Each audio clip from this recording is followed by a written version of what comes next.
I'm Jim Wollin.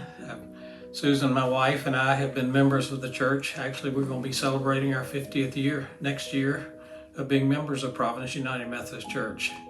We joined the church in 1975, partially because of a connection with Pastor Paul Duckwall, who I knew as a youth, and then also because when we came to this church the first time, we took Amy to the nursery, and Catherine Duckwall took her out of our arms, and she never whimpered, which is the first time that ever happened.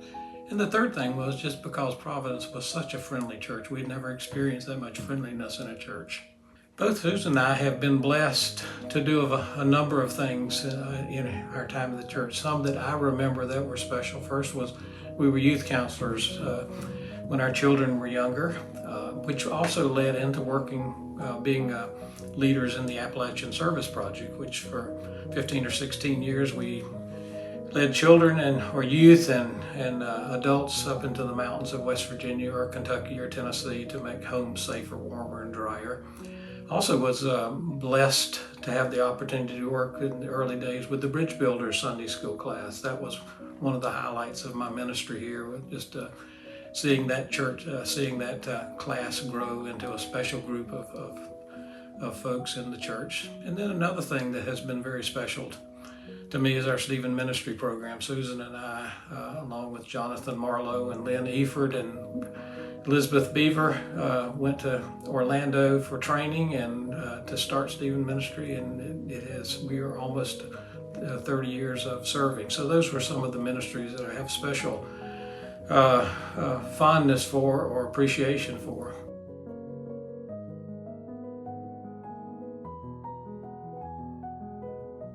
"12 months ago, Linda Roselle and I and about 50 volunteers started Connections in Christ to be a monthly program of getting together at the church for a cookie and a cup of coffee, for conversation, and for a wonderful program. Our programs have ranged from musical programs to Linda Roselle presenting the gospel according to Charlie Brown, to folks from the church sharing something about their ministry. So it's been a special time of gathering. We meet on the third Tuesday of every month at 10 o'clock, and it's planned for adults that are 55 plus, but any adult in the church is welcome to come. One of the things that we are talking about now that we have had 12 programs and finished our first year is in the year to come, one of the goals that we have is for folks to begin to look out, invite people to come with them to Connections in Christ on a Tuesday morning and enjoy the program.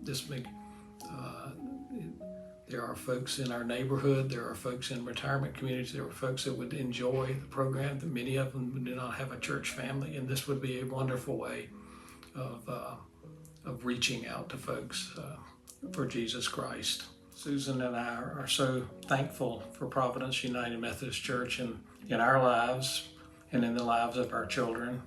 Our daughter Amy is an active member at Myers Park United Methodist Church, and my son Jamie and his family have been missionaries in Cambodia and Albania most recently, and a lot of what they do in their church came out of the seeds that were sown, through the children and youth program here at Providence. So again, Susan and I are very thankful for our church and our 50 years here together.